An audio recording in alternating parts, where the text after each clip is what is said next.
সেই ছোট্টবেলা থেকে তো তুই একই কথা বলে আসছিস, এখনো পর্যন্ত এই ডায়লগটা চেঞ্জ করতে পারলি না। যা, তাড়াতাড়ি খাবার খেয়ে অফিসে যা। আকাশ কিছুটা শয়তানি হাসি দিয়ে তখন খাবার খেতে শুরু করলো। আর এইভাবেই খাওয়া দাওয়া শেষ করে তাড়াতাড়ি করে গাড়ি নিয়ে বেরিয়ে পড়লো অফিসের উদ্দেশ্যে। রাস্তায় আর এক বিপত্তি, সিগন্যালের জ্যাম পড়েছে। জ্যামের মধ্যে বসে আকাশ এপাশ ওপাশ করছিল, আর হঠাৎ করে দেখতে পারলো একটা গাড়িতে একটা মেয়ে বসে আছে। মেয়েটা ড্রাইভিং সিটে বসা, তারপর আবার রঙিন সানগ্লাস চোখের মধ্যে, দেখতে অনেকটাই পরীর মতো লাগছে। আকাশ তো প্রথম দেখায় মেয়েটার প্রেমে পড়ে গেছে। আকাশ তখন মেয়েটার ছবি তুলে নিয়ে সোজা অফিসে চলে আসলো। আর অফিসে আসার পরে যথারীতি তার বাবার সঙ্গে সকল কাজ করতে শুরু করলো। আর এদিকে মেয়েটার কথা মাথা থেকে কোনোভাবেই যাচ্ছে না। সবসময় শুধু মেয়েটার ওই মায়াবী চেহারাটাই মনে হচ্ছে। আকাশ তার বন্ধু সোহানকে কল দিল, আর সোহানকে কল দেওয়ার পরপরই সোহান কল রিসিভ করলো। আর তখন এপাশ থেকে আকাশ সব কিছুই খুলে বলল। সব কিছু শোনার পরে আকাশ মেয়েটার ছবি সোহানের কাছে পাঠিয়ে দিল। তারপর অফিসের কাজ করতে শুরু করলো। বিকেলবেলা সোহান তার অফিস শেষ করে সোজা আকাশের অফিসে চলে আসলো। অফিসে আসার পরে তখন সোহান আকাশকে বলতে লাগলো। প্রথম কথা হলো, মেয়েটা অনেক অহংকারী। এই মেয়ের মতো অহংকার অন্য কোনো মেয়ের আছে কিনা আমার জানা নেই। তারপর আবার অনেক বড়লোক বাবার মেয়ে, তার জন্যই ও এতটা অহংকারী। শেষ পর্যন্ত তুই কিনা একটা অহংকারী মেয়ের প্রেমে পড়েছিস। একে নিয়ে সারা জীবন থাকবি কি করে? ছোটবেলা থেকে হয়তো মা বাবার অনেক বেশি আদর পেয়েছে, তার জন্য অহংকারী হয়ে গেছেন। কিন্তু আমি তো জানি আমি পারবো, আমি ওকে আমার মতো করে নিতে পারবো। দেখো, ভালোবাসা দিয়ে সব কিছু সম্ভব। হ্যাঁ, এটা ঠিক আছে যে ভালোবাসা দিয়ে সব কিছুই সম্ভব, কিন্তু তাই বলে এরকম একটা মেয়েকে তুই তোর নিজের বউ করে নিবি? কিন্তু মেয়েটাকে তোর পথে ফিরিয়ে আনার জন্য কতটা কষ্ট করতে হবে সেটা তুই বুঝতে পারছিস? একবারও ভাবতে পারছিস? আমি আর কোনো কথা বলতে চাই না এই বিষয়ে। তুই সব কিছুর ব্যবস্থা করে দে। মেয়েটার ব্যাপারে সব কিছুর ডিটেলস আমাকে বল। আমি ওই মেয়েটার অফিসে চাকরি নেব, যেন ওই মেয়েটার কাছাকাছি থাকতে পারি। আর মেয়েটার নাম কি? মেয়েটার নাম হলো নীলা চৌধুরী, আর চৌধুরী গ্রুপ অফ ইন্ডাস্ট্রির মালিক। ওখানে কিছু লোক নেওয়া হবে, তুই চাইলে ওই অফিসের মধ্যে যেতে পারিস কালকে চাকরি নেওয়ার জন্য। যার কিনা বড় এরকম কোম্পানি আছে, সেই এমডি আবার অন্য অফিসে চাকরি নেবে ভালোবাসার জন্য। এই কথা বলার পরে তখন সোহান চলে গেল, আর সোহানের সঙ্গে আকাশও বের হয়ে গেল। বাসায় এসে ফ্রেশ হয়ে খাওয়া দাওয়া করে চিন্তা করতে শুরু করলো।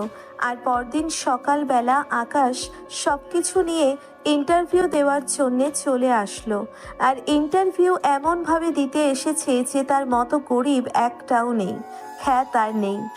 আকাশ চাকরির ইন্টারভিউ দেওয়ার জন্যে প্রায় 2 ঘন্টা ধরে ওয়েটিং রুমে বসে আছে। একে একে অনেককে পিয়ন ডেকে নিয়ে গেল, কিন্তু আকাশকে এখনো ডাকলো না। আকাশ বুঝে গেল আকাশের সিরিয়াল আসতে এখনো অনেক দেরি। ততক্ষণে চলুন তার পরিচয় দিয়ে দিই। পড়াশোনা শেষ করে চাকরির খোঁজ করছে, কিন্তু কোথাও চাকরি পাচ্ছে না আকাশ। আজকে একটা ইন্টারভিউ দিতে এসেছে। আপন বলতে আকাশের কেউ নেই, বাকিটা গল্পে জানতে পারবেন। বসে থাকতে থাকতে আকাশের ভালো লাগছে না। তখন পিয়ন এসে আকাশের নাম ধরে ডাকতে লাগলো। আকাশ মনে মনে ভাবলো, যাক, অবশেষে তার সময় এসেছে। আকাশ পিয়নকে বলে ভিতরে চলে গেল। ইন্টারভিউ রুমে 3 জন বসে আছে, 2 জন ছেলে 1 জন মেয়ে। আকাশকে তারা চেয়ারে বসতে বলল। আকাশ বসে পড়ল। তারপর তারা 3 জন প্রশ্ন করতে লাগলো, সেগুলো উত্তর জানা থাকায় দিয়ে দিল। আকাশের ইন্টারভিউ নিয়ে তারা খুব খুশি হয়েছেন। আর তখন আকাশ বলল, স্যার, ম্যাম, আমি কি বাহিরে অপেক্ষা করব, নাকি পরে আমাকে জানিয়ে দেওয়া হবে? যদি একটু বলতেন আর কি, তাহলে ভালো হয়। তখন স্যার জানালো পরে জানিয়ে দেওয়া হবে সবার মেইলের মধ্যে। আকাশ এই কথা শোনার পরে অফিস থেকে বের হয়ে চলে আসলো। অফিস থেকে বের হয়ে সোজা ম্যাচে আসলো। আকাশ আসার পরে তখন সোহান আকাশ রুমে এসে জিজ্ঞাসা করতে লাগলো কি অবস্থা। আর তখন আকাশ বলতে লাগলো, আমি তো ইন্টারভিউ ভালো মতো দিয়ে এসেছি, এখন চাকরিটা হলেই বাঁচি। যদি চাকরিটা না হয় তাহলে আমি বড় পথে বসে যাব রে। আমার আর কোনো কিছুই করার থাকবে না। আরে চিন্তা করিস না, আমি যখন বলেছি চাকরি হবে তার মানে হবে। আমি ম্যাডামকে তোর কথা অনেক আগেই বলেছি, আশা করি তোর চাকরিটা হয়ে যাবে। তুই আছিস দেখে একটু ভরসা পাচ্ছি, না হলে তো কোনো আশাই ছিল না যে এই যুগে আমার টাকা পয়সা ছাড়া, কোনো ঘুষ ছাড়া চাকরি হবে। এত টেনশন করিস না, সব কিছু ঠিক হয়ে যাবে। আর শোন, হয়তো কালকের মধ্যে মেসেজ চলে আসবে। এখন খাবার খেয়ে ঘুমিয়ে পড়, বিকালে তোকে নিয়ে একটা জায়গায় যাব। সোহান তার মতো করেই চলে যায়। আসলে সোহান সেই অফিসে চাকরি করেন, আর আকাশের জন্য চাকরির কথা সোহানই বলেছিল। আকাশ এদিকে ফ্রেশ হয়ে দুপুরের খাবার খেয়ে ঘুমিয়ে পড়ে। আর বিকালবেলা সোহানের ডাকে আকাশের ঘুম ভাঙল। আর আকাশ ঘুম থেকে উঠে তাড়াতাড়ি করে রেডি হয়ে নিল। আকাশ নিজেও জানে না তাকে কোথায় নিয়ে যাওয়া হচ্ছে। সোহান কোনো কিছুই তাকে বলেনি। আকাশ সোহানের সঙ্গে রেডি হয়ে রিক্সা দিয়ে পার্কের দিকে যাচ্ছে, আর সোহান এদিকে লজ্জায় লাল হয়ে আছে। আকাশ কিছুটা বুঝতে পারলো, আর তখন আকাশ সোহানকে বলতে লাগলো, কি রে শালা, তুই ভাবে লজ্জায় লাল হয়ে গেলি কেন হঠাৎ করে? আমি কি মেয়ে নাকি যে একটা মেয়েকে পাশে বসিয়ে তুই এরকম করছিস? কাহিনী কি? হ্যাঁ, কি হয়েছে সেটা বল আমাকে। দোস্ত, আজকে এই প্রথম আমি একটা মেয়ের সঙ্গে দেখা করতে যাচ্ছি।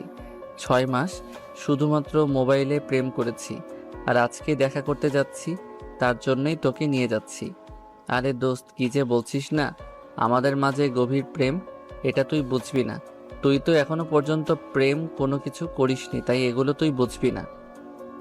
তখন আর কোনো কথা বলল না আকাশ। মুচকি মুচকি হাসতে লাগলো সোহানের কাণ্ড দেখে। আর এদিকে তারা পার্কে চলে আসলো। পার্কে আসার পরে আকাশ এবং সোহান রিক্সা ভাড়া মিটিয়ে দুজনেই সামনের দিকে আসতে শুরু করলো। আর কিছু দূর যাওয়ার পরে দেখতে পারলো কালো শাড়ি পরে একটা মেয়ে বসে আছে। মেয়েটা কালো শাড়ির সঙ্গে সবকিছুই ম্যাচিং করে পড়েছে।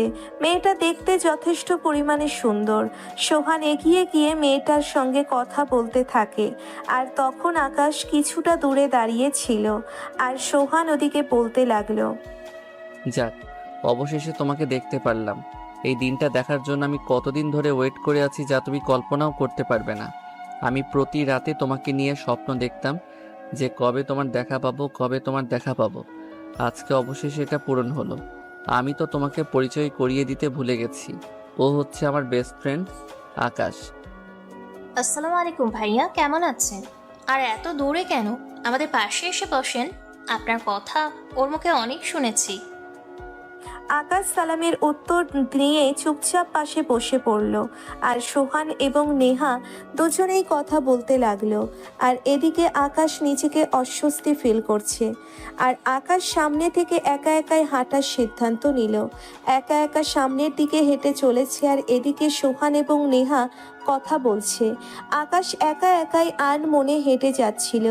আর হঠাৎ করেই একটা মেয়ের সঙ্গে ধাক্কা লেগে আকাশ নিচে পড়ে যায়। আকাশ পড়ে যাওয়ার পরে উপরে তাকিয়ে দেখতে পারলো কয়েকটা মেয়ে ইচ্ছে করেই ধাক্কা দিয়েছে। আসলে মেয়েগুলো রাস্তার মধ্য দিয়ে ফাজলামি করে যাচ্ছিল। আর আকাশ কানে হেডফোন থাকায় আকাশ কোনো কিছুই বুঝতে পারেনি। আকাশ উঠে গিয়ে বলতে লাগলো, এই যে ম্যাডাম, আপনাদের কি কোনো কাণ্ডজ্ঞান নেই নাকি? রাস্তার মধ্যে ভাবে ফাজলামি করে যেতে হয় নাকি? আর আশেপাশে কেউ আছে সেগুলো খেয়াল করবেন না? আকাশের এই কথা শুনেই ওখান থেকে ওদের মধ্য থেকে একটা মেয়ে আকাশের দিকে তাকালো। আর আকাশ তো মেয়েটাকে দেখেই অবাক হয়ে গেছে, কারণ এটা যে তার অফিসের ম্যাডাম।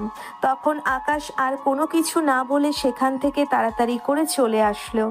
আকাশ ওখান থেকে চলে আসার পরে তখন ওদিকে অফিসের ম্যাডাম নীলা চৌধুরী আকাশের কাণ্ডজ্ঞান দেখে হাসতে শুরু করলো। আর ওরাও গল্প করতে করতে সেখান থেকে চলে যায়। আর এভাবেই বেশ অনেকটা সময় পার হয়ে যায়। আর সন্ধ্যার সময় তিনজনে মিলে রেস্টুরেন্টে খাওয়া দাওয়া করে। আর সোহান আকাশ চলে আসে মেসে। আকাশ রাতে বিছানায় শুয়ে ভাবতে লাগলো তার পুরনো কিছু কথা। আকাশের জীবনে আপন বলতে কেউ নেই। সে একা জন্মের পরপরই তার মা মারা গেছেন। আর আকাশের যখন 15 বছর বয়স তখনই তার বাবা হার্ট অ্যাটাকে মারা যায়। তারপর থেকে জীবন সংগ্রামে বেঁচে থাকার জন্যে কতটা কষ্ট করতে হয়েছে এটা একমাত্র আকাশ জানে। আকাশ এসব কিছু ভাবতে ভাবতে কখন সে ঘুমিয়ে পড়ল বুঝতেই পারল না। পরের দিন সকালবেলা ঘুম থেকে উঠেই মোবাইলটা হাতে নিয়ে দেখতে পারল তার এখানে একটা মেল এসেছে। তার চাকরিটা হয়ে গেছে আর আজকেই অফিসে যাওয়া লাগবে তার। আকাশ এটা দেখে অনেক খুশি হয়েছে। আর আকাশ সোহানকেও ডাক দিল আর সেও বেশ খুশি হয়েছে। আকাশ তাড়াতাড়ি করে রেডি হয়ে নেয় অফিসের জন্য। আকাশ সোহানের সঙ্গে রেডি হয়ে অফিসে চলে আসলো আর সোহানের দিকে তার কাজ করতে লাগলো। আর আকাশ ম্যানেজার সাহেবের রুমে আসার পরে অনুমতি নিয়ে ভিতরে প্রবেশ করলো। আর ম্যানেজার তখন আকাশকে বলতে লাগলো, চলুন আমি আপনাকে কাজ বুঝিয়ে দিচ্ছি। আর কোনো কিছু যদি সমস্যা হয় বুঝতে তাহলে আমার কাছে এসে বলবেন, আমি আবারও বুঝিয়ে দেব। কিন্তু কাজে কোনো ভুল করা যাবে না। কাজে ভুল করলে কিন্তু ম্যাডাম অনেক রেগে যাবে। স্যার, আমাকে কাজ বুঝিয়ে দিলে আমি আশা করি পারবো, আমার কোনো অসুবিধা হবে না। চলুন যাওয়া যাক। ম্যানেজার তখন আকাশকে নিয়ে একটা ডেস্কের সামনে আসলো। আসার পরে তাকে দেখিয়ে দিয়ে কাজ বুঝিয়ে দিল আর তারপরে চলে গেল। আর আকাশ প্রথমে একটু বুঝতে অসুবিধে হচ্ছিল, কিন্তু সোহান এসে কাজটা আবার বুঝিয়ে দেওয়াতে আকাশের অনেকটা সুবিধা হলো। আর কিছুক্ষণ পরেই পিয়ন এসে বলল ম্যাডাম তাকে ডাকছে। আকাশ তাড়াতাড়ি করে হাতে থাকা একটা ফাইল নিয়ে ম্যাডামের রুমে চলে আসলো। আকাশ ম্যাডামের রুমে আসার পরে অনুমতি নিয়ে ভিতরে প্রবেশ করলো। আর ভিতরে প্রবেশ করার পরে তখন নীলা বলতে লাগলো, আকাশ সাহেব, আপনি কি মনে করেন এই অফিসটা আপনার গল্প করার জায়গা? আপনাকে গল্প করার জন্যই প্রতি মাসে বেতন দেওয়া হবে? যদি এটা মনে করে থাকেন তাহলে এখনই চাকরি ছেড়ে বেরিয়ে যেতে পারেন, কারণ আপনার মতো এমপ্লয়ের কোনো প্রয়োজন নেই আমাদের এই কোম্পানির। ম্যাম, আমি কোথায় গল্প করলাম? আমার তো মনে হয় না আমি কোনো গল্প করেছি। আমি তো ম্যানেজার স্যার আর শহরের কাছ থেকে কাজটা বুঝে নিয়েছিলাম। আপনার যদি কোনো কিছু বুঝতে অসুবিধা হয় তাহলে ম্যানেজার সাহেবের কাছে যাবেন অথবা আমার কাছে আসবেন। আপনি কেন বিরক্ত করবেন? আপনার জন্য অন্য এমপ্লয়ি তার কাজ বাদ দিয়ে আপনাকে হেল্প করবে, এটা তো মেনে নেওয়া যায় না। আসলে ম্যাম, ছোট একটা কাজ ছিল, তার জন্য আর কি শহরের কাছ থেকে হেল্প নিয়েছি। এরপর থেকে আমার এরকম ভুল আর হবে না। ম্যাম, আমাকে ক্ষমা করে দেবেন। আচ্ছা ঠিক আছে, এবার এই ফাইলটা নিয়ে যান আর রাস্তায় খুব ভালোভাবে চলাফেরা করবেন। এরপর থেকে যদি এরকম ভুল হয় তাহলে কিন্তু আপনার খবর আছে বলে দিলাম। এই ফাইলটা লাঞ্চের আগে কমপ্লিট করে আমাকে দিবেন। আকাশ আর কোনো কথাই বলল না। আকাশ ফাইলটা নিয়ে সরাসরি তার জায়গায় চলে আসলো। আকাশ তার জায়গায় এসে ফাইলটা নিয়ে কাজ করতে শুরু করলো। তবে মনে হয় না সে লাঞ্চের আগে কাজটা কমপ্লিট করতে পারবে। সে এমনিতেই নতুন, তারপর আবার এত বড় একটা ফাইল কিভাবে কমপ্লিট করবে? কাউকে ডাকও দেওয়া যাবে না। আকাশ তবুও চেষ্টা করছে লাঞ্চের আগে যেন কাজটা কমপ্লিট করে দিতে পারে। আর এদিকে লাঞ্চের সময় চলে আসলো আর আকাশ কোনো কাজ দিতে পারলো না। আকাশ সরাসরি খাবার খাওয়ার জন্যে চলে গেল। আকাশ খাবার খেতে খেতে তখন সোহানকে বলতে লাগলো, আচ্ছা সোহান, একটা কথা বলতো, আমাদের ম্যাডাম কি সবার সঙ্গে এরকম খারাপ ব্যবহার করে, নাকি শুধুমাত্র আমার সঙ্গেই খারাপ ব্যবহার করছেন? আমি ছাড়া আরও 2 জন এমপ্লয় আছে, নতুন জয়েন করেছে। মানে আমার সঙ্গে তাদের সঙ্গে তো ম্যাডাম দেখছি ভালো ব্যবহার করে। আমি যে ম্যাডামের কি ক্ষতি করেছি, উফ, সেটাই বুঝতে পারছি না। আমি কোনো কিছু বুঝতে পারছি না ম্যাডাম। ম্যাডাম তো আমাদের সঙ্গে ভালোভাবেই কথা বলে, নম্র ভদ্রভাবে কথা বলে, কিন্তু তোর সঙ্গে যে কেন এরকম সকালে এমন ব্যবহার করলো আমিও তো কোনো কিছু বুঝতে পারছি না। হয়তো তুই তার আগের জন্মের শত্রু ছিলি আর এই জন্মের প্রতিশোধ নিচ্ছে। সকালবেলা শুধু শুধু আমাকে এরকম একটা ঝাড়ি দিল। উনি খুব ভালো করেই জানে যে আমি কাজটা পারি না, তাহলে আমাকে কিভাবে এত বড় কাজটা দিল আমাকে? হ্যাঁ, আকাশ এবং সোহান দুজনেই কথা বলতে বলতে খাবার খেয়ে নিল। খাবার খাওয়ার পরে কিছুটা সময় এভাবেই গল্প করতে করতে কাটিয়ে দিল।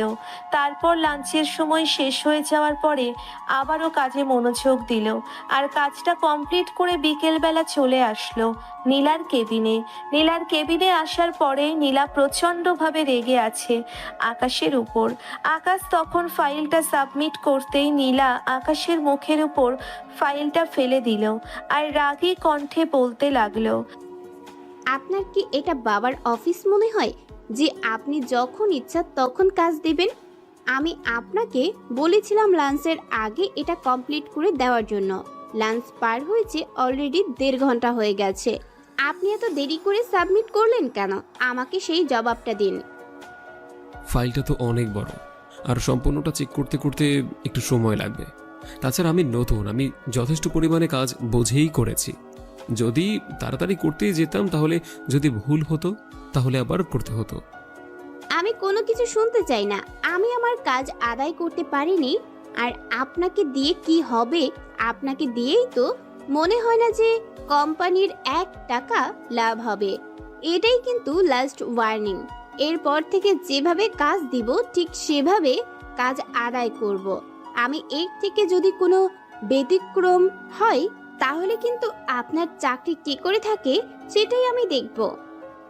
নীলা এভাবে রাগারাগি করে কথা বলছিল দেখে তখনই তার বাবা হঠাৎ করে নীলার কেবিনে প্রবেশ করলো। নীলার কেবিনে প্রবেশ করার পরে তখন নীলাকে দেখলো এভাবে রাগান্বিত অবস্থায়, আর তখন নীলা তার বাবাকে বলতে লাগলো, বাবা, তুমি এইসব কাদেরকে চাকরি দিয়েছ যারা কোনো কাজই পারে না? এই ফাইলটার মধ্যে না হলেও প্রায় 100 জায়গায় ভুল আছে। আমি যদি চেক করতে চাই, তারপর আবার এই কাজটা দিয়েছিলাম 10টায়, আর এখন বাজে বিকাল 3টায়। এতক্ষণ লাগে কাজটা কমপ্লিট করতে? ম্যাম, আমার ফাইলের মধ্যে কোনো ভুল নেই। আমি ম্যানেজার স্যারকে চেক করিয়ে তারপর এনেছি। ম্যাম, আমি নতুন, তার জন্য তো একটু সময় লাগছে আমার। নীলামা, শুধু শুধু এমন রাগ দেখাচ্ছিস। ওরা নতুন, ওদের কাজ বুঝতে একটু সময় লাগবে। আকাশ, তুমি গিয়ে তোমার কাজ করো। ফখরুল সাহেবের কথায় আকাশ তার নিজের কাজ করতে চলে গেল, আর আকাশ তার নিজের কাজের মধ্যে ব্যস্ত হয়ে পড়ল। আর এভাবেই বেশ সময়টা পার হলো। অফিসার সময় শেষ হয়ে যাওয়ার পরে আকাশ যখনই বের হতে যাবে তখনই নীলা এসে তাকে একটা ফাইল ধরিয়ে দেয়, আর ফাইল ধরিয়ে দেওয়ার পরে তখন বলতে লাগলো, এই ফাইল কমপ্লিট করে তারপর বাসায় যাবেন। এই ফাইল কমপ্লিট করা না পর্যন্ত আপনি বাসায় যেতে পারবেন না। আমি আমার ক্যাবিনে আছি, ফাইলটা শেষ করে আমার কাছে নিয়ে আসবেন। কিন্তু ম্যাম, এখন তো অফিসের সময় শেষ। আমি না হয় কালকে কাজটা কমপ্লিট করে দেব, না হলে বাসায় নিয়ে গিয়ে তারপর ফাইলটা কমপ্লিট করে কালকে সকালবেলা এসেই আপনাকে দেব। কোনো প্রয়োজন নেই, এই ফাইলটা ইমার্জেন্সি। এরপরে আপনি আমার সঙ্গে একটা জায়গায় যাবেন, মিটিং রয়েছে। আপনাকে যেটা বলেছি সেটা করুন। আকাশ আর কোনো কথা বলল না। আকাশ তার নিজের জায়গায় বসে কাজ করতে শুরু করলো, কারণ ম্যাডাম যেটা বলেছে সেটা তার করাই লাগবে, চাকরিতেও বলে কথা। আকাশ তার নিজের কাজ করতে লাগলো, আর অবশেষে 1.5 ঘন্টার মধ্যে কাজটা শেষ করে। কেবিনে আসার পরে দেখতে পারলো ম্যাডাম ফোনে কারোর সঙ্গে কথা বলছিল, হয়তো বিজনেসের মিটিংয়ের জন্যে মনে হয়। আকাশ ফাইলটা জমা দেওয়ার পরে তখন নীলা কলটা কেটে দিয়ে আকাশকে বলতে লাগলো, এখনই তাড়াতাড়ি করে ড্রাইভারকে গাড়ি বের করতে বলুন, আর আজকে নতুন প্রোডাক্ট নিয়ে আলোচনা করা হবে, আর এটা সম্পূর্ণ দায়ভার আপনার। বায়ারকে কিভাবে এই প্রোডাক্টের সম্পর্কে বোঝাবেন সেটা আপনার ব্যক্তিগত বিষয়। যদি এই বায়ার হাতছাড়া হয়ে যায় তাহলে কিন্তু আপনার খবর আছে। আকাশ নীলার মুখ থেকে এরকম কথা শুনে অবাক হয়ে গেল, কারণ তার তো প্রেজেন্টেশন দেওয়ার মতো কোনো কিছুই নেই। সে কখনো কারোর সামনে দাঁড়িয়ে কথাও পর্যন্ত বলেনি, এটাই ফার্স্ট টাইম। তার মনের মধ্যে ভয় কাজ করছে। আর তারপর তাড়াতাড়ি করে ড্রাইভারকে বলল গাড়ি বের করার জন্য। আর কিছুক্ষণ পরে ম্যাডাম এসে গাড়িতে উঠল, আর আকাশ সামনে বসে পড়ল। আকাশ সামনে বসে চিন্তা করছিল কিভাবে কি বলবেন, আর তখন ফাইলটা বারবার ওলটপালট করে দেখছিল কিছু একটা জানার জন্য। আর এভাবেই সময়টা পার হয়ে গেল। আর কিছুক্ষণ পরেই গাড়িটা একটা রেস্টুরেন্টের সামনে এসে থামলো। আর রেস্টুরেন্টের সামনে গাড়ি থামার পরে নীলার দরজা খুলে দেওয়ার পরে নীলা আগে ভিতরে চলে যায় আর ড্রাইভারকে বলল গাড়ি পার্ক করে রাখার জন্য। আকাশ তখন ভিতরে চলে আসে। ভিতরে আসার পরে আকাশ ওদের সঙ্গে হাই হ্যালো করে বসে পড়ল। আর তখন নীলা ওদের সঙ্গে কথা বলতে লাগলো। আমাদের প্রোডাক্টটা বাজারে আসলে অনেক বেশি লাভবান হবে, আর এই প্রোডাক্টের চাহিদা এখন অনেক। আর আপনারা যদি এই প্রোডাক্টের পাশে থাকেন, আমাদের কোম্পানির সঙ্গে ডিল করেন, তাহলে ভালোই হবে। ম্যাডাম, আপনারা তো এই প্রোডাক্টের ব্যাপারে অনেক বলেছেন, অনেক বিজ্ঞাপন দিয়েছেন। তা এই প্রোডাক্টের আসল কাজটা কি বলবেন? আর এই প্রোডাক্ট দিয়ে বাজারে আসলে লাভবান হবে, কিন্তু এটার গ্যারান্টি কে দেবে? যদি এই প্রোডাক্ট বাজারে না চলে তখন পুরো লস কভার কে করবে? আমরা তো আমাদের টাকা নিয়ে যাব বলেই দিলাম আগে। আপনারা আমাদের উপর বিশ্বাস রাখুন। আমার মনে হয় এই প্রোডাক্ট আমাদের কোম্পানি থেকে ভালোই চলবে। আপনারা যদি এখানে ইনভেস্ট করেন তাহলে আপনারাও লাভবান হবেন। আর এখন গ্রীষ্মকাল, তাই প্রচণ্ড গরম। আমাদের এই গ্লুকোজ ডি প্রোডাক্টটি খুবই ভালো চলবে।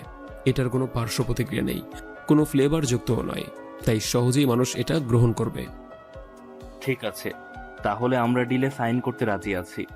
এখন পুরো ইন্টারেস্ট আমরা করব, আপনারা প্রোডাক্ট বাজারে আনবেন।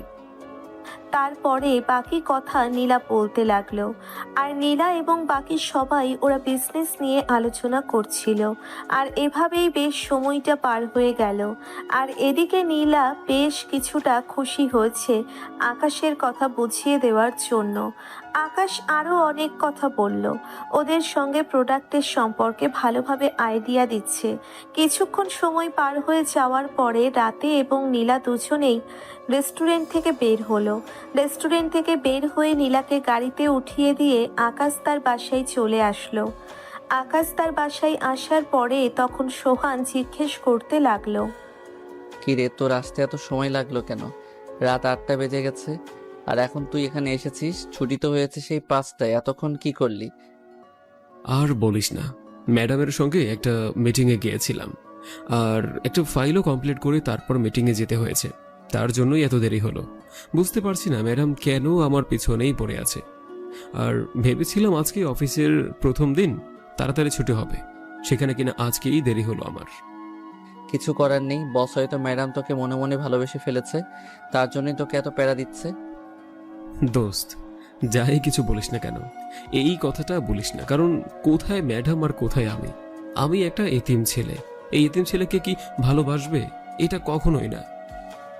ভালোবাসা কখনো এসব কিছু দেখে হয় না, ভালোবাসা মন থেকে হয়। তুই দেখবি তোর কপালে যদি থাকে তাহলে উনি তোর জীবন সঙ্গিনী হবে। দেখা যাক কি হয়। তবে এটা ঠিক যে ম্যাডামকে আমার অনেক পছন্দ হয়েছে। ম্যাডাম দেখতে অনেক সুন্দর। ঠিক এরকম একটা মানুষই আমি আমার লাইফে চেয়েছিলাম, যার জন্য আজ পর্যন্ত আমি প্রেম করিনি। দেখা যাক কি হয়। আচ্ছা ভাই, এখন অনেক রাত হয়েছে, আমাকে তাড়াতাড়ি ঘুমাতে হবে, এমনিতেই আমার ঘুম কম হয়। তারপর তাড়াতাড়ি করে আকাশ এবং সোহান দুজনেই ঘুমিয়ে পড়ল। সকালবেলা দুজনেই আবারও রেডি হয়ে অফিসে চলে আসলো। আর এদিকে সোহানের অফিস টাইম মোটামুটি ভালোই চলছিল, কিন্তু এদিকে নীলার ছাড়ি খেয়ে আকাশের অবস্থা দিন দিন আরও খারাপ হতে লাগলো। দিন যতই যাচ্ছে ততই নীলার আরও প্যারা বেশি দিচ্ছে। একদিন লাঞ্চের বেলায় আকাশ এবং সোহান খাবার খাচ্ছিল, আর তখনই অফিসের কলিগ তিশা এসে তাদের পাশে বসলো আর আকাশের সঙ্গে কথা বলতে লাগলো। আর এদিকে নীলা বিষয়টা খুব ভালোভাবেই লক্ষ্য করছিল সিসি ক্যামেরায়। আর নীলা তখন মনে মনে বলতে লাগলো, শালা কত বড় সাহস, শালা অন্য কারোর সঙ্গে কথা বলে। শালাকে এত প্যারা দেই, তবুও শালা হার মানে না। আমার কাছে একবারও বলে না যে ম্যাডাম আমাকে এত কেন কাজ দিচ্ছেন। এবার আমাকে ক্ষমা করুন। যাই কিছু বলে না কেন সব কিছু সহ্য করে, তারপর আবার এখন মেয়ের সঙ্গে কথা বলছে। কিন্তু ও মেয়ের সঙ্গে কথা বললে আমার কি? তাহলে কি আমি তাকে ভালোবেসে ফেলেছি? না, এটা কি করে হতে পারে? ও তো আমার অফিসের একজন এমপ্লয়ি। না, আমি আর কোনো কিছু ভাবতে পারছি না। এদিকে নীলা অনেক বেশি রেগে যায় আকাশের উপর। আকাশ মেয়েদের সঙ্গে কেন কথা বলছে এটা নীলা কোনোভাবেই মেনে নিতে পারছে না। আর আকাশ লাঞ্চের সময় তার জায়গায় বসে কাজ করছিল, আর তখনই পিয়নকে দিয়ে খবর পাঠালো আকাশকে ডাকছে। আকাশ তাড়াতাড়ি করে একটা ফাইল নিয়ে নীলার কেবিনে চলে আসলো। আর কেবিনে চলে আসার পরে তখন নীলা বলতে লাগলো, আপনার সাহস কি করে হয় এভাবে মেয়েদের সঙ্গে কথা বলার? আমি না আপনাকে নিষেধ করেছিলাম, লাস্ট ওয়ার্নিং দিয়েছিলাম যে আপনি অফিস টাইমে কারো সঙ্গে কথা বলবেন না। আপনি তবুও কথা বলেছেন কেন? এদিকে কাজে ফাঁকি দেন, আবার ওদিকে মেয়েদের সঙ্গে কথা বলবেন, ওদের সঙ্গে প্রেম করবেন অফিসে বসে। এসব কিছু আমি তো সহ্য করব না। ম্যাডাম, আপনি কি বলছেন? আমি তো কোনো কিছু বুঝতে পারছি না। আমি কোথায় মেয়েদের সঙ্গে কথা বললাম? আমি তো লাঞ্চের পরের কাজেই মনোযোগ দিয়েছিলাম। আপনি ডাকলেন আর তারপর আসলাম। নীলা তখন আর কোনো কিছু না বলে আকাশকে একটা থাপ্পড় মারলো। আকাশ থাপ্পড় খেয়ে অবাক হয়ে নীলার দিকে তাকিয়ে আছে। আর নীলা তখন এগিয়ে এসে আকাশের কলার চেপে ধরে বলতে লাগলো, আমি বলেছিলাম তুই কারোর সঙ্গে কোনো কথা বলবি না, তার মানে কথা বলবি না। আমার কথাই শেষ কথা। আর যদি কোনো দিন কথা বলতে দেখি তাহলে তোর খবর আছে, বলে দিলাম। আকাশ অনেকটা ভয় পেয়ে যায় নীলার এরকম ব্যবহারে, কারণ নীলার এরকম ব্যবহার আকাশ কখনোই দেখেনি। তাড়াতাড়ি করে তার জায়গায় চলে আসলো। তার জায়গায় এসে ভাবতে লাগলো কিভাবে কি হয়ে গেল। সে মেয়েদের সঙ্গে কথা বললে নীলার এত কেন চলে। আকাশ তার নিজের জায়গায় আর কোনো কিছু না ভেবেই কাজ করতে শুরু করলো। আর এভাবেই বেশ অনেকটা সময় পার হয়ে যায়। আর এভাবে বেশ অনেক দিন কেটে যায়। আকাশের সঙ্গে তিশার কিছুটা ভাব, অথচ আকাশের এদিকে কোনো মনোযোগ নেই। আকাশ শুধুমাত্র বন্ধুর মতোই মনে করে। এদিকে তিশা আজকে অফিস তাড়াতাড়ি ছুটি হয়ে যাওয়ার জন্যে আকাশকে নিয়ে পার্কে চলে আসলো। আকাশ আসতে চাইছিল না, কিন্তু তিশা জোর করেই তাকে পার্কে নিয়ে আসলো। তা নিয়ে আসার পরে তখন তিশা বলতে লাগলো, কেন যে তোমার সঙ্গে এত ম্যাডাম ঝগড়া করে আমি সেটাই বুঝতে পারি না। আচ্ছা, এসব কথা বাদ দাও। এখন তোমাকে যে কারণে এখানে নিয়ে এসেছি, আসলে আমি তোমাকে একটা কথা বলতে চাই। আরে তুমি এরকম করে কথা বলছো কেন? যা বলার সরাসরি বলো। এরকম লোকচুরি করে কথা বলাটা আমি একদম পছন্দ করি না। যা বলার সরাসরি বলবে। আসলে আকাশ, কিভাবে যে কথাটা বলি, আমি তোমাকে ভালোবেসে ফেলেছি। তোমার কথাবার্তা, তোমার সব কিছু দেখে আমি পুরো মুগ্ধ হয়ে গেছি। প্লিজ তুমি আমাকে ফিরিয়ে দিও না। আমি তোমাকে সত্যিই অনেক বেশি ভালোবাসি। সরি, আসলে তোমাকে ফিরিয়ে দেওয়ার আমার কোনো ইচ্ছে নেই। তবে বিশ্বাস করো, আমি তোমাকে ভালোবাসতে পারবো না। আমি অন্য কাউকে ভালোবাসি। সে যদি আমার না হয় তবুও আমার কোনো দুঃখ নেই। তবে আমি তাকে একতরফাভাবেই ভালোবেসে যাব। তুমি আমার খুব ভালো বন্ধু। আমি তোমাকে এই পর্যন্ত বন্ধুর মতোই মনে করেছি। বন্ধুর চেয়ে বেশি কিছু মনে করিনি আমি। প্লিজ তুমি আমাকে মেনে নাও। আমি সত্যি বলছি, আমি তোমার কাছে কোনো কিছুই চাই না।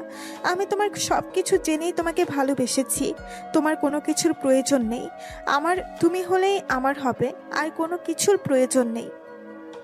প্লিজ এসব নিয়ে আর কোনো কথা বলবে না। আমি চাই না যে এসব বিষয়ে আমি আর কোনো কথা বলি তোমার সাথে। তুমি আমার একমাত্র শুধু বন্ধু। হ্যাঁ, এর চেয়ে বেশি কিছু তোমাকে নিয়ে ভাবতে পারবো না। তুমি আমাকে শুধুমাত্র বন্ধুই ভাববে, এর চেয়েও বেশি কিছু আমাকে নিয়ে ভেবো না। আমি অন্য কাউকে ভালোবাসি। কেন তুমি এটা বুঝতে পারছো না? হ্যাঁ, জোর করে কখনো ভালোবাসাটা হয় না, সব কিছু হলেও। দেখো, আমি তোমাকে সত্যি অনেক বেশি ভালোবাসি। তুমি যদি আমার না হও তাহলে আমি তোমাকে কাউকে হতে দেব না।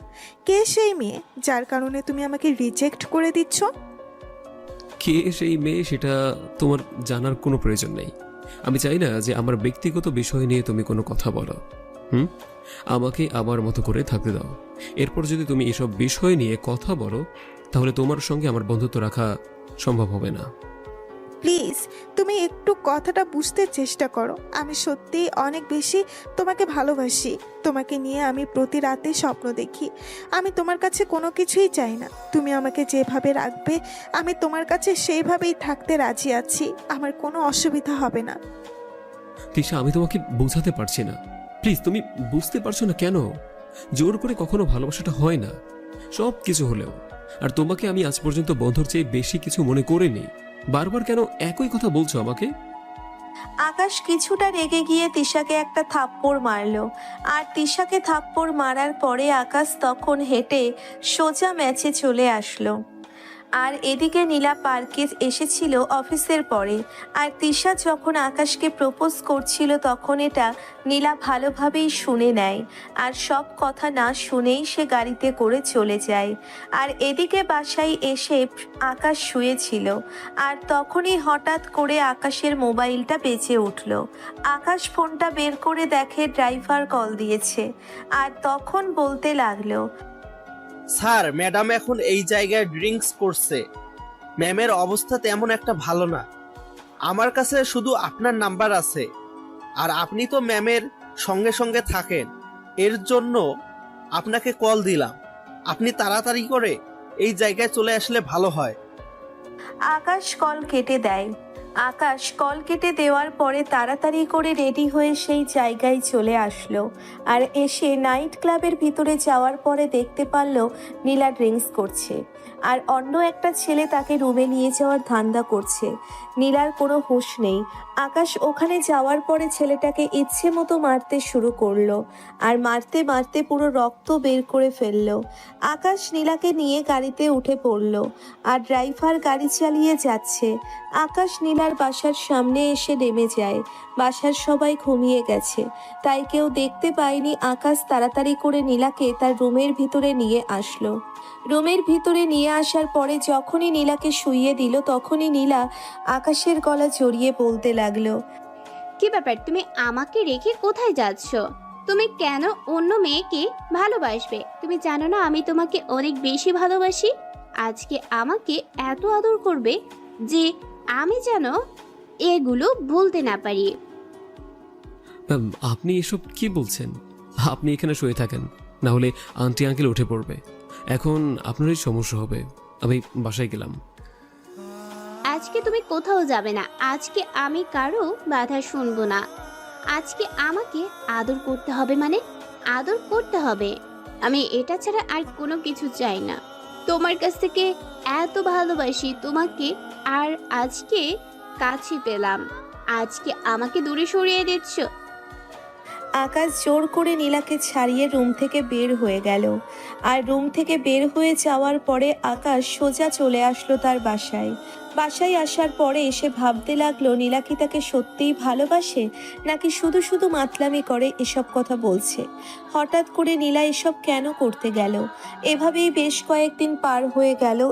এদিকে তিশার খুব ভালো করে জানতে পারলো যে আকাশ আসলে নীলাকে পছন্দ করে, নীলাকে এই ভালোবাসে। আর এদিকে তিশা ভাবতে লাগলো নীলার কি করে ক্ষতি করা যায়। একদিন নীলা তার অফিস শেষ করে বাসায় ফিরছিল। অফিসে কাজ থাকায় তাই অনেক বেশি দেরি হয়ে গেছে। নীলা নিরিবিলি রাস্তা দিয়ে যাচ্ছিল। হঠাৎ করেই রাস্তার মাঝে কাঠের টুকরো চলে আসলো। আর নীলা তাড়াতাড়ি করে গাড়ি ব্যাক করলো। আর তখনই কয়েকটা ছেলে এসে নীলার গাড়িটাকে ঘিরে ফেললো। নীলা কোনো কিছু বুঝে ওঠার আগেই নীলাকে ক্লোরোফর্ম দিয়ে অজ্ঞান করে ওদের সাথে করে নিয়ে যায়। তারপরে এদিকে তিশা রং নাম্বারে আকাশকে কল দেয়। আকাশকে কল দেওয়ার পরে তখন বলতে লাগলো, কিরে, তুই নাকি অনেক বেশি বড় হয়ে গেছিস। শুধু কি তোর কথা ভাবলে হবে? একটু তো তোর মনের মানুষের দিকেও তাকাতে হবে। তোর মনের মানুষটা যে কষ্ট পাচ্ছে। কি ব্যাপার, আপনি কে? আর কি বলছেন? আমি তো কোনো কিছুই বুঝতে পারছি না। কি মনের মানুষ কি কষ্ট পাচ্ছে? আমাকে তুই চিনবি না, আর আমার খোঁজ করেও কোনো লাভ হবে না তোর। তোর নীলা এখন আমার কাছে। যদি নীলাকে জীবিত পেতে চাস তাহলে এখনই 5 লক্ষ টাকা নিয়ে এই জায়গায় চলে আয়। টাকা না নিয়ে আসলে কিন্তু মিলাতে পারবি না। শুধু নীলার পরিত্যক্ত দেহটা ভাবি। এই বলে তিশা কল কেটে দিল। তিশা কল কেটে দেওয়ার পরে আকাশ ভাবতে লাগলো হঠাৎ করে কি এমন হয়ে গেল যে নীলাকে ওরা কিডন্যাপ করে নিয়েছে?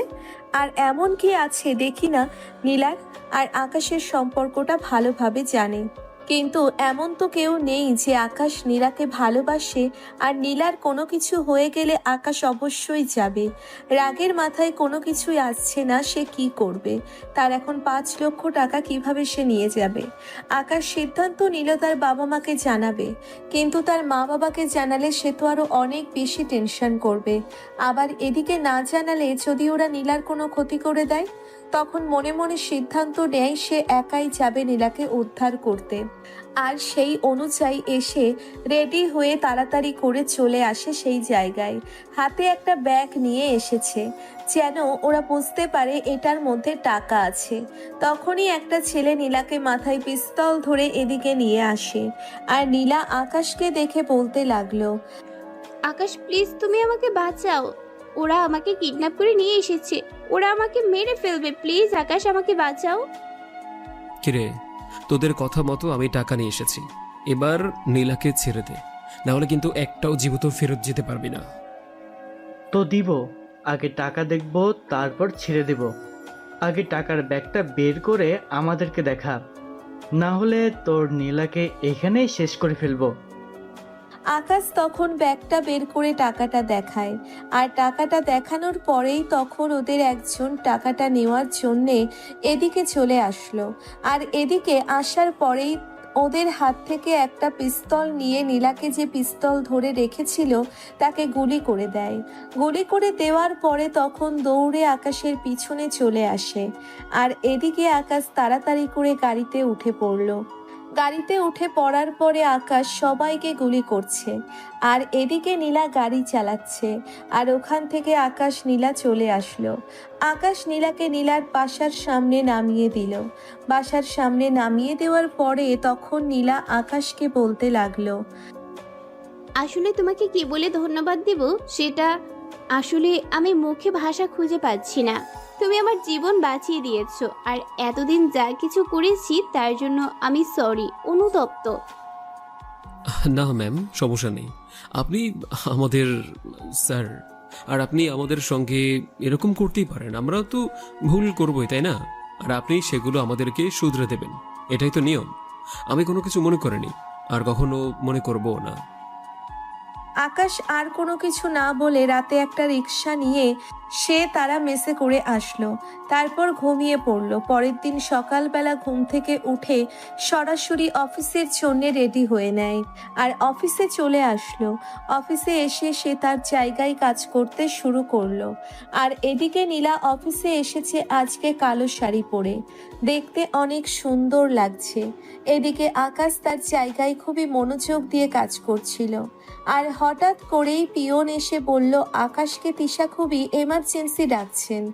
আকাশ আর কোনো কিছু না ভেবে তাড়াতাড়ি করে চলে আসলো তিশার কাছে। এসে দেখলো তিশা নেই। আর এদিকে ওয়াশরুম থেকে আকাশকে একটা ডাক দিল। হয়তো কোনো বিপদে পড়েছে, না হলে কোনো কিছু হয়েছে, তার অসুস্থ হয়েছে, তার জন্যেই এভাবে ডাকছে। আর ওয়াশরুমের কাছাকাছি গিয়ে দেখতে পারল তিশা বমি করছিল। আর তখন আকাশ জিজ্ঞাসা করলো, কি ব্যাপার, তোমার কি হয়েছে? আমি কি তোমাকে ডক্টরের কাছে নিয়ে যাব? চলো, আমি তোমাকে ডক্টরের কাছে নিয়ে যাচ্ছি। তিশা তখন উঠে এসে আকাশকে চাপটে ধরল।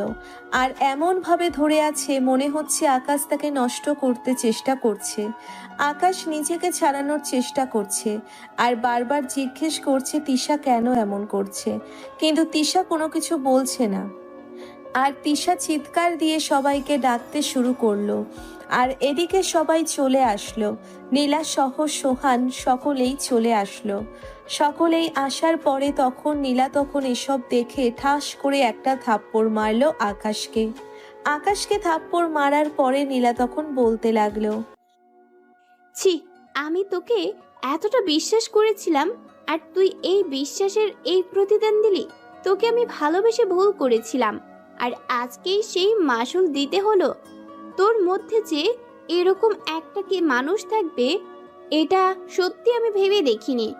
আসলে গরিবরা কখনো ভালোবাসতে পারে না, গরিবরা আসলে সব সময় সুযোগ খোঁজে, আর এটাই তুই আজকে প্রমাণ করলি। তোর কাছ থেকে এটা আশা করতে পারিনি। তোকে আমি অনেক ভালো ভেবেছিলাম, কিন্তু তুই সেটা আর রাখলি না। বিশ্বাস করেন ম্যাডাম, আমার এসবের মধ্যে কোনো হাত নেই। তিশা নিজে থেকে আমার সঙ্গে এরকম করেছে। তিশা আমাকে ডেকেছিল ওয়াশরুমে, আর ভেবেছিলাম ও হয়তো অসুস্থ, তাই ওকে হাসপাতালে নিয়ে যাওয়া লাগবে, আর যার জন্য আমি এখানে এসেছিলাম। বিশ্বাস করুন, আমার এসবের প্রতি কোনো ইচ্ছা নেই। আমি শুধুমাত্র বন্ধুই মনে করতাম ওকে, আর শেষে কিনা তিশা আমার সঙ্গে এরকমটা করলো। তিশা, আমি তোর কাছ থেকে এরকম কিছু আশা করতে পারিনি। ম্যাডাম, আপনি জানেন আকাশ আমার দিকে অনেক দিন ধরেই তাকিয়ে থাকতো, আর শেষে কিনা আজকে সুযোগ পেয়ে আমার সঙ্গে এসব কিছু করেছে। আমাকে অনেক টাকা দিতে চেয়েছিল, কিন্তু আমি রাজি হইনি দেখে আমাকে এসব করতে চেয়েছে। ম্যাডাম, বিশ্বাস করুন, আমি এসব কোনো কিছুই করিনি। আসলে তিশা আমাকে ভালোবাসে, আর আমি তিশার ভালোবাসা আমি মেনে নিইনি, আর তাই তো আমার সঙ্গে এরকমটা করেছে তিশা। তিশা, প্লিজ, তুমি আমার লাইফটা এভাবে নষ্ট করে দিও না। সবার সামনে সত্যিটা বলো। ম্যাডাম, কেউ কি তার নিজের ইজ্জত নিয়ে এভাবে মিথ্যা কথা বলতে পারে? আকাশ আমার সতীত্ব নষ্ট করতে চেয়েছিল, আর কেউ কি তার এইসব নিয়ে মিথ্যা কথা কখনো বলতে পারে? আকাশের চরিত্র অনেক খারাপ। এর আগেও আমাকে অনেকবার অ্যাটাক করেছেন, কিন্তু আমি আমার বুদ্ধির জোরে বেঁচে গিয়েছিলাম। থাক, আমাকে আর কোনো কিছু বলতে হবে না। আমি তোকে এখনই পুলিশের হাতে তুলে দিচ্ছি। এরকম ধর্ষকের বাহিরে থাকার কোনো অধিকার নেই। তবে আমি ভালোবেসে ফেলেছিলাম, আর তুই সেই ভালোবাসার মর্যাদা দিলি না। শেষ পর্যন্ত তুই এরকম কিছু একটা বের হবে, এটা সত্যি আমি কখনোই কল্পনা করিনি।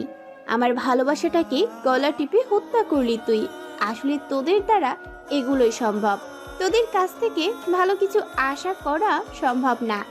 আসলে তোর জন্মের কোনো ঠিক নেই, তুই তো এসব করবি। আকাশ নীলাকে আরো অনেকভাবে বোঝাতে শুরু করলো, আর অফিসের সবাই তাকে দেখে ছোট করে কথা বলতে লাগলো। আর আকাশের আর কোনো কথা বলল না। আকাশ মাথা নিচু করে কান্না করতে শুরু করলো। আর কিছুক্ষণের মধ্যেই পুলিশের গাড়িটা চলে আসলো। পুলিশের গাড়ি আসার পরে আকাশকে পুলিশ অ্যারেস্ট করে থানায় নিয়ে যায়। এইদিকে নীলার রাগে পুলিশকে বলে দেয় ইচ্ছে মতো পেটানোর জন্য। আর এদিকে আকাশকে জেলে নিয়ে যাওয়ার পরে ওসি সাহেব জিজ্ঞাসা করলো, বল, তুই কেন তিশাকে নষ্ট করতে চেয়েছিলে?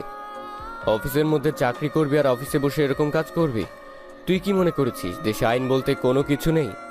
তোদের মতো ছেলেদের আমার খুব ভালো করেই চেনা আছে। তাড়াতাড়ি স্বীকার কর, তাহলে কিছুটা শাস্তি কম পাবি। স্যার, আপনি যদি আমাকে মেরেও ফেলেন, মরার আগ পর্যন্ত আমি এটা বলবো যে আমি তাকে ধর্ষণ করতে চাইনি। এসবের প্রতি আমার কোনো ইচ্ছে নেই। ও নিজে থেকেই আমার সঙ্গে এরকম কিছু করেছে। কেউ কি তার নিজের সতীত্ব নিয়ে এরকম কিছু করতে পারে? তুই কি আমাকে বোকা পেয়েছিস? তুই যদি এগুলো না করতে যেতি তাহলে আজকে এই ঘটনা ঘটতো না। আজকে তোদের মতো ছেলেদের জন্যই মেয়েরা আজকে অসহায়। ওসি সাহেব আর কোনো কিছু বলল না।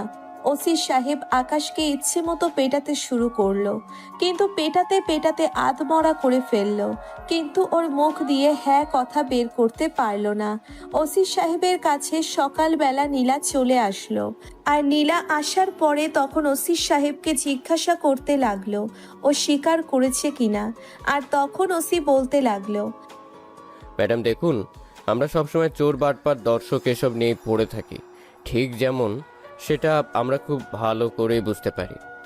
আমার কেন জানি মনে হচ্ছে আপনার কোথাও না কোথাও ভুল হচ্ছে। ছেলেটা এসব করেনি।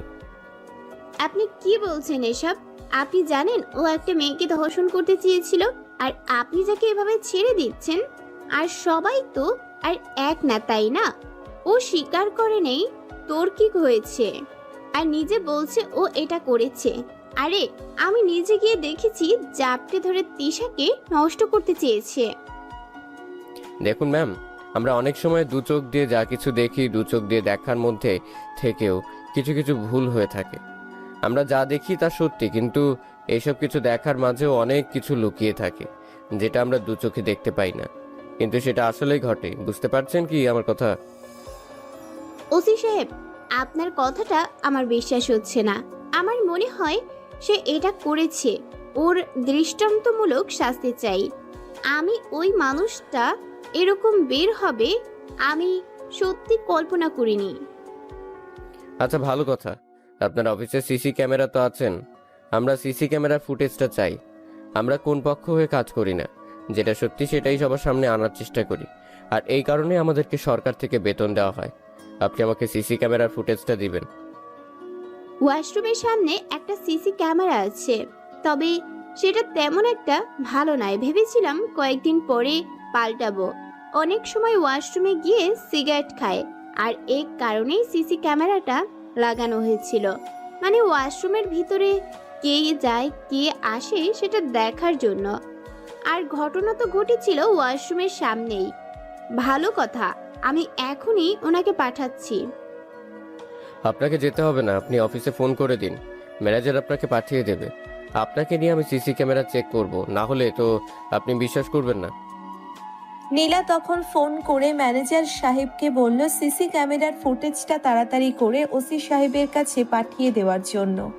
আর এদিকে ওসি সাহেব সিসি ক্যামেরার ফুটেজ পেয়ে নীলার সামনেই ওপেন করলো। আর নীলার সামনে দেখতে পারল আকাশ ওয়াশরুমের সামনে এসে নীলাকে জিজ্ঞাসা করছে ভয়েস রেকর্ড সহ। আর তিশাই প্রথমে আকাশের উপর ছাপিয়ে পড়েছে।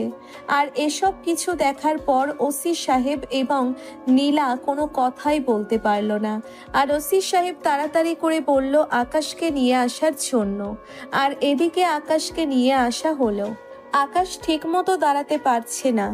আকাশ দাঁড়াতে না পেরে ওখানেই শুয়ে পড়ল, কারণ তার পায়ের মধ্যে অনেক মারা হয়েছে, পায়ের হাড়টি ভেঙে গেছে। আর তখনই সোহান চলে আসলো। সোহান আসার পরে তখন বলতে লাগলো, ম্যাডাম, আমরা সত্যিই লজ্জিত। আপনি আমাদের অফিসের ম্যাডাম, আর আমরা আপনার অফিসের মধ্যেই চাকরি করি। আপনি সত্যিটা জেনেও ঠিক এমনটা করলেন। তখন যদি এই সিসি ক্যামেরার ফটোটা স্যারকে দেখাতেন, তাহলে আজকে আকাশের এই অবস্থা হতো না। আসলে সত্যি বলতে আমার এসবের প্রতি কোনো মনোযোগই ছিল না।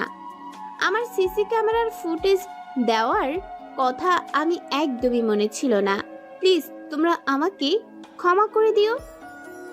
আর বিশ্বাস করো, আমি আকাশকে ইচ্ছে করে মার খাওয়াইনি। আমার অনেক জেদ উঠে গিয়েছিল। আকাশকে আমি অনেক বেশি ভালোবাসতাম, আর এই কারণেই হয়তো এরকম জেদ উঠে গেছিল। ম্যাডাম, আপনাকে আর কোনো কৈফিয়ত দিতে হবে না। আমার কাছে কৈফিয়ত দিতে আপনার লাভ নেই। আপনি তো আকাশ জীবনটা শেষ করে ফেলেছেন। সে এখন আগের মতো আবার হতে পারবে কিনা সেটাই এখন দেখার কথা, কারণ তার পায়ের হাড্ডি পুরোটাই ভেঙে গেছে। মারতে মারতে ওসি সাহেব, আপনিও খুব ভালো কাজ করলেন। তারপর আকাশকে নিয়ে তাড়াতাড়ি করে হাসপাতালে নিয়ে আসা হলো। হাসপাতালে নিয়ে আসার পরে আকাশকে অপারেশন থিয়েটারে নিয়ে যাওয়া হলো।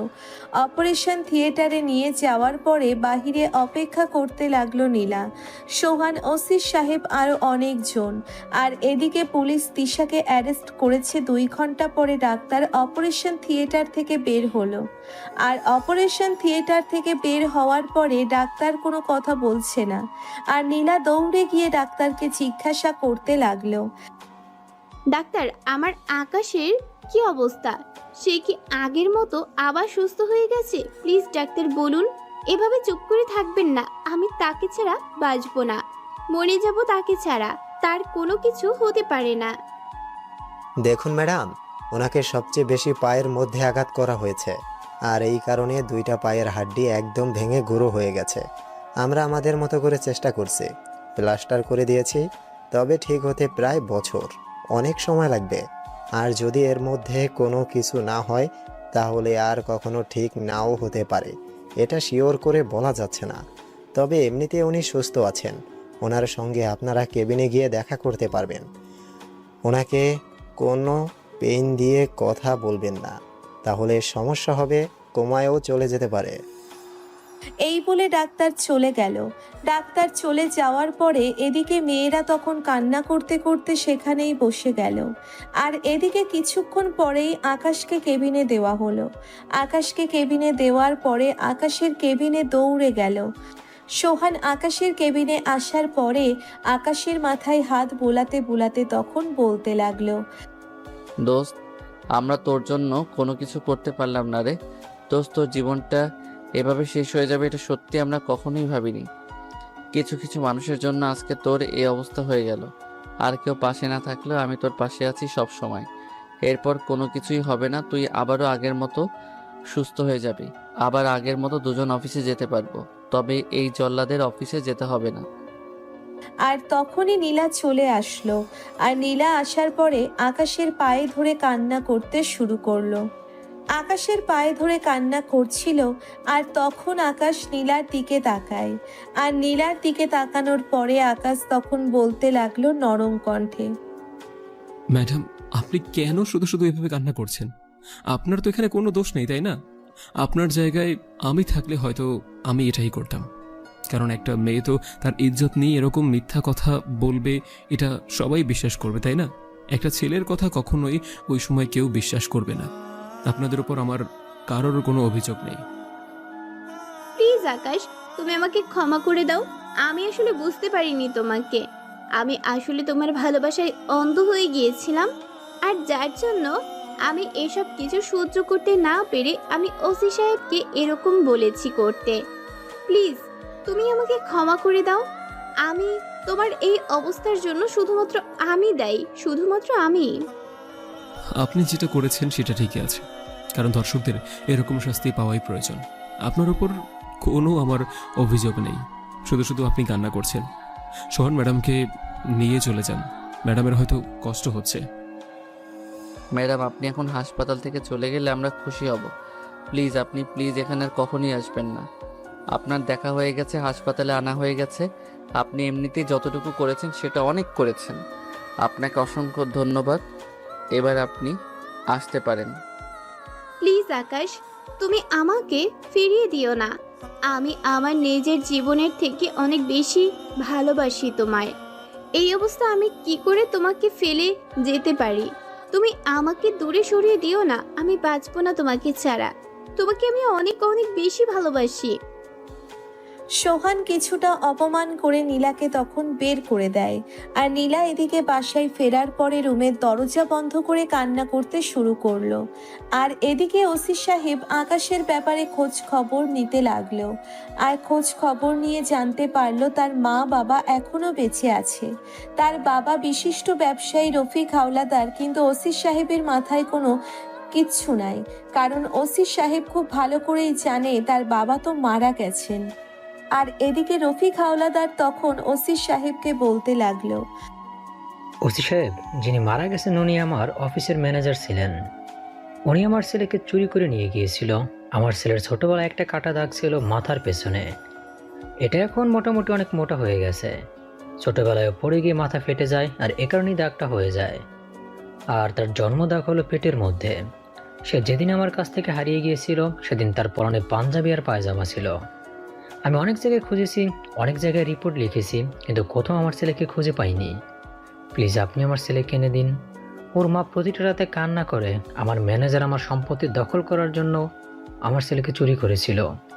ভেবেছিল আমার ছেলের নামে সব কিছু আমি অনেক আগেই লিখে দিয়েছি, এ কারণেই সব কিছু জেনেই আমার ছেলেকে চুরি করেছিল। তখন আমার ছেলের বয়স 5 বছর ছিল, আর এ কারণেই ওর এখন কোনো কিছুই মনে নেই। আমি যতটা জানতে পেরেছি ততটা হলো আকাশকে ছোটবেলায় ওই লোকটা বুঝিয়ে দিয়েছিল তার মা নাকি ছোটবেলায় মারা গেছে, আর উনিও মারা গেছে আকাশ যখন 15 বছর বয়স ছিল। আকাশ শুনেছে এতিমখানায় মানুষ হয়ে পর্যন্ত এসেছে। ওসি সাহেব, আপনি যেভাবে পারেন আমার ছেলের কাছে আমাকে নিয়ে যান, আমি আর থাকতে পারছি না। আমার ছেলেকে না দেখে আর আপনাকে কি বলে ধন্যবাদ দিব সেটা আসলে বোঝাতে পারছি না। ওসি সাহেব তাড়াতাড়ি করে রফিক হাওলাদারকে হাসপাতালে নিয়ে আসলো। হাসপাতালে নিয়ে আসার পরে সকল কিছু কাকিকে বলল। রাশির এই অবস্থা দেখে কি বলবে, আসলেই বুঝতে পারছে না। এত বছর পরে ছেলেকে দেখতে পেয়ে খুশি, কিন্তু এই অবস্থায় দেখতে পেয়ে রফিক হাওলাদারের মন পুরোটাই ভেঙে গেছে। তখন কি হাওলাদার ওসিকে বলতে লাগলো, ওসি সাহেব, আপনি আমার ছেলেকে তো এনে দিলেন, কিন্তু এই অবস্থায় কেন এনে দিলেন? এর চেয়ে না দেখা তো আরো অনেক ভালো ছিল। এটা দিয়ে আরো তীব্র যন্ত্রণার। রফিক হাওলাদার ডাক্তারের সঙ্গে কথা বলার জন্যে তার কেবিনে চলে গেল। আর ডাক্তারের সঙ্গে কথা বলে জানতে পারল, তখন ডাক্তার বলল, ওনাকে যদি সিঙ্গাপুর নিয়ে চিকিৎসা করাতে পারেন তাহলে মনে হয় উনি সুস্থ হতে পারে। আমার মনে হয় আপনাদের সিঙ্গাপুর নিয়ে যাওয়া উচিত, উনি তাড়াতাড়ি করে সুস্থ হয়ে যাবে। যত টাকা লাগে আমি দিব, তবু আমার ছেলেকে আমি সুস্থ দেখতে চাই। আপনি ব্যবস্থা করুন, টাকা পয়সার কোনো সমস্যা নেই।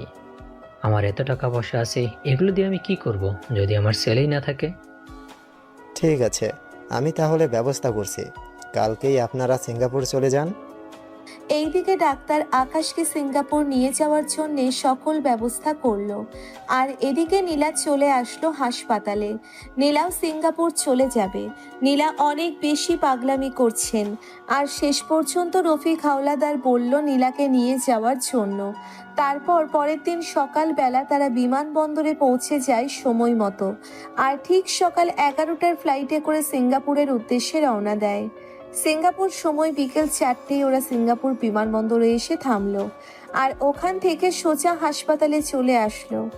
হাসপাতালে গিয়ে আসার পরে ডাক্তাররা নিয়ে গেল অপারেশন থিয়েটারে।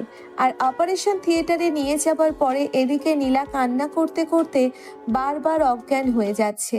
আর তখন রফিক হাওলাদার বলতে লাগলো, নীলা, শুধু শুধু এত কান্না করছো কেন? রাতে কোনো কিছুই হবে না। তুমি শুধু আল্লাহর কাছে দোয়া করো, ও যেন আবার আমাদের মাঝে ফিরে আসে। ওর কোনো কিছু হবে না।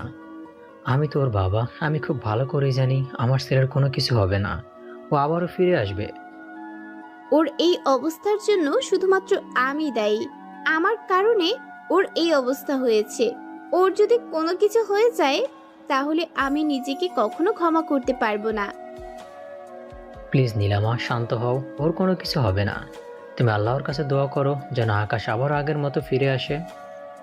প্রায় 2 ঘন্টা পরে অপারেশন থিয়েটার থেকে ডাক্তার বের হয়ে আসলো। ডাক্তার বের হয়ে আসার পরে তখন রফিক চৌধুরী আর নীলা দুজনেই এগিয়ে যায়।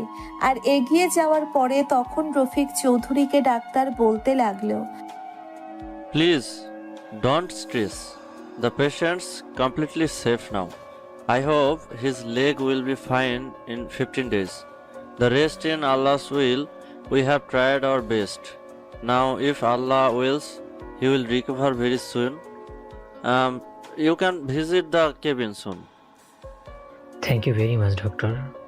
With your help, I will get my son back to normal. That means a lot to me. I want nothing more. ডাক্তারের সঙ্গে আর কিছু কথা বলার পরে ডাক্তার চলে গেল। ডাক্তার চলে যাওয়ার পরে আকাশকে কেবিনে দেওয়া হয়। আকাশ কেবিনে দেওয়ার পরে আকাশের দিকে চোখ মেলে তাকিয়ে দেখতে পারল তার বাবা এবং নীলাকে। আকাশের মাকে আনা হয়নি, কারণ তার মা এগুলো আসলে সহ্য করতে পারবে না, সেই জন্য। আকাশ তার বাবার দিকে তাকিয়ে আছে। আর তখন রফিক বলতে লাগলো, বাবা, তুই কোনো চিন্তা করিস না, তুই আবারও আগের মতো হয়ে যাবি। 15 দিনের মধ্যে আমরা আবারও বাংলাদেশে ফিরে যাব। তুই আবারও সবার সঙ্গে মিশতে পারবি, কথা বলতে পারবি, হাঁটতে পারবি। বাবা, এগুলো শুধু শুধু কোনো কিছু করার দরকার ছিল না। বাকি জীবনটা না হয় এভাবেই কাটিয়ে দিতাম। অনেক কষ্ট করে এ পর্যন্ত এসেছি, বাকিটা জীবন কষ্ট করে কাটিয়ে দিতাম। কোনো অসুবিধা ছিল না তো আমার। কি বলছিস বাবা? তোকে এতদিন পরে আমরা আবারও ফিরে পেয়েছি। সে ছোটবেলায় হারিয়ে গিয়েছিলি, ওই ম্যানেজার তোকে চুরি করে নিয়ে গিয়েছিল। তোকে কত জায়গায় খুঁজেছি, কিন্তু কোথাও তোকে আমি খুঁজে পাইনি। আমি এমন কোনো জায়গা নেই যে তোকে আমি খুঁজিনি। সমস্ত জায়গায় খুঁজেছি, কিন্তু কোথাও তোকে আমি খুঁজে পাইনি। আজকে তোকে ফিরে পেয়েছি, এই অবস্থা দেখতে পারবো এটা সত্যি কখনো কল্পনাও করিনি।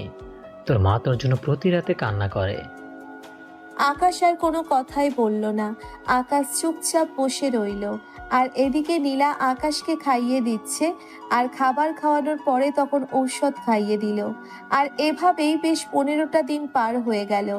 আর এখন কিছুটা সুস্থ হয়েছে আকাশ। এখন কিছুটা হাঁটাচলা করতে পারে। আকাশ প্রায় 1 মাস পরে সিঙ্গাপুর থেকে আজকে বাংলাদেশ ফিরল, আকাশ এবং রফিকের সাথে। নীলা আকাশকে বড় একটা বাড়িতে নিয়ে আসা হলো। রাতে বাড়িটাকে দেখে অবাক হয়ে তাকিয়ে আছে। এত বড় বাড়ি কখনো হতে পারে? আকাশ চারিপাশে বাড়িটাকে ঘুরে ঘুরে দেখছে।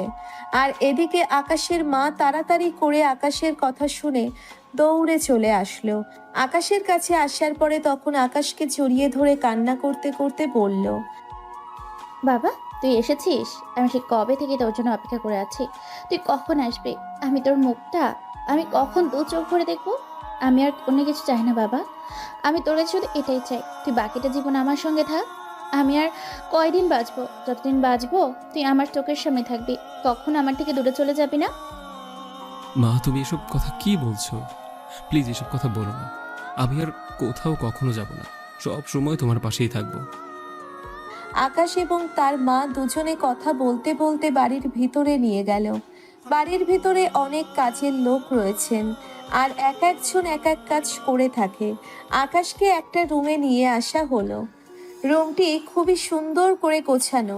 রুমের প্রতিটি জিনিসই কাছের রুমটা দেখে রাতে খুব পছন্দ হয়েছে। আকাশ রুমের চারিদিকে ঘুরে ঘুরে দেখতে শুরু করলো, আর এভাবেই বেশ অনেকটা সময় পার হয়ে যায়।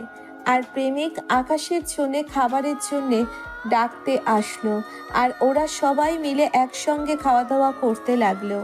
আর তখন রফিক হাওলাদার বলতে লাগলো, এবার তো তুমি তোমার ছেলেকে পেয়েছো, এবার ছেলের বিয়েটা করিয়ে দাও। ছেলেটা বড্ড বেশি ভালোবাসে নীলাকে, যত তাড়াতাড়ি বিয়ে দেবে তত তাড়াতাড়ি আমাদের জন্য মঙ্গল। দুজন দুজনকে অনেক বেশি ভালোবাসে। হ্যাঁ, তুমি ঠিকই বলেছ। তাহলে তুমি আজকেই বিয়ের প্রস্তাব নিয়ে নীলার বাবার কাছে যাও, গিয়ে কথা বলো, খুব তাড়াতাড়ি বিয়ের ডেট ফাইনাল করো। আমিও বাসায় একা একা থাকি, আমারও গল্প করার মানুষ হবে। সকলেই কথা বলতে বলতে খাবার খেয়ে নেন। খাবার খাওয়ার পরে আকাশ রুমে চলে আসলো, আর রুমে এসে নীলার সঙ্গে কথা বলতে লাগলো। আর ওদিকে নীলা বলতে লাগলো, যাক, অবশেষে তোমার আমার বিয়েটা হতেই যাচ্ছে। আমার তো আর তো সেখানে করছে আজকেই তোমার কাছে চলে আসার জন্য, কিন্তু কোনো উপায় নেই। আমার সঙ্গে থাকতে থাকতে তোমার অভ্যাস হয়ে গিয়েছে, আর এরকমটাই মনে হচ্ছে। চিন্তা করো না, 2-3 দিনের ভিতরে তোমাকে এখানে নিয়ে আসবো, আর এবার হবে। তাই নাকি? তাহলে তো আরো অনেক ভালো। 2-3 দিনের মধ্যে যদি তোমার কাছে যেতে পারি, তাহলে তোমাকে বাসরাতে আমি আমার নিজেকেই সারপ্রাইজ দিব। আরে তোমাকে সারপ্রাইজ দিয়ে আমি কি করব? পুরনো জিনিস নতুন খামে করে আমার ঘরে আনবো, এটা কি আবার সারপ্রাইজ হতে পারে নাকি? সারপ্রাইজ তো দিতে পারো, এরকম হলো যে তিশার সঙ্গে প্রেমটা করিয়ে দিতে পারো। শালা কুত্তা, তোর সাহস কত বড়! তুই হবু বউয়ের সামনে তুই প্রেম করিয়ে দেওয়ার কথা বলছিস অন্য মেয়ের সঙ্গে? একবার বিয়েটা হতে দে, তারপর বোঝাচ্ছি তোকে। যতই বেশি ওয়ার্বি করো না কেন, নাটাই কিন্তু আমার হাতে। বিয়ে করব না, বাবাকে এখনই গিয়ে বলছি। যাও গিয়ে বলো উনি আরো তোমাকে কয়েকটা দিবে, তাহলে তোমার শিক্ষা হবে। এর আগে তো তোমার শিক্ষা হবে না। এখন ফাজলামো বাদ দিয়ে বিকেলবেলা বাবার সঙ্গে আসবে কিনা সেটা বলো। এভাবে ওরা দুজনে মিলে কথা বলতে লাগলো, আর সময়টা পার হলো। আর এদিকে রফিক হাওলাদার নীলার বাবার কাছে গিয়ে কথা বলতে লাগলো, আর কথা বলে বিয়ের দিন তারিখ ঠিক করলো। 2 দিন পরই তাদের বিয়ে, আর দেখতে দেখতে 2টা দিন পার হয়ে গেল। আজকে নীলা এবং আকাশের বিয়েটা হয়ে গেল।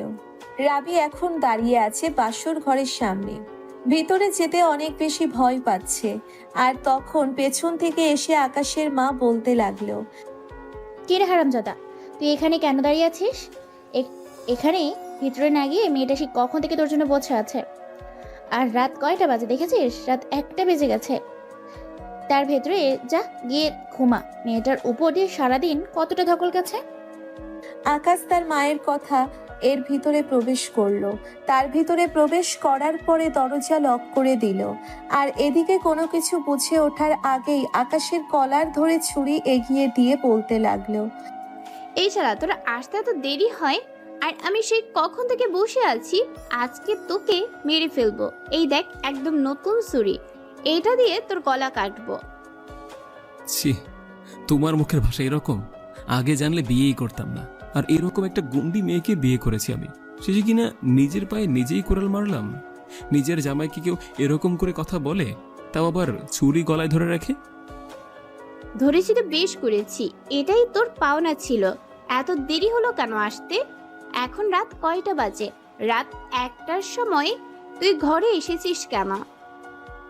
আরে ভাই, বন্ধু বান্ধবের সঙ্গে একটু আড্ডা দিয়েছিলাম, আর সোহান আমাকে আসতেই দিচ্ছিল না। আমি কি করব? প্লিজ আজকের মতো ক্ষমা করে দাও। এরপর থেকে কখনোই আমি আর দেরি করব না। রাত 10টার মধ্যে বাসায় ঢুকবো। এবার হয়েছে? আমার তো মনে হয় তোরা সবাই মিলে চাইপাস খেয়েছিস। সত্যি করে বল, তোরা কি ড্রিঙ্ক করে তারপর এখানে এসেছিস? তোকে কি ড্রিঙ্কস করিয়েছি? আগে তুমি তুই করে কথা বলা বন্ধ করবে, তারপর আমি তোমাকে বলবো। যদি পাশের রুম থেকে মা বাবা একবার শুনতে পারে তাহলে তোমার আমার খবর করে ছাড়বে।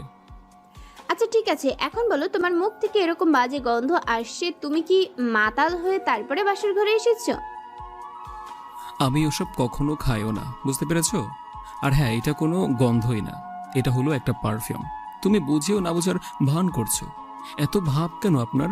সুন্দরী বেশি? দেখি আপনি কতটা সুন্দর, আপনাকে দেখবো আমি।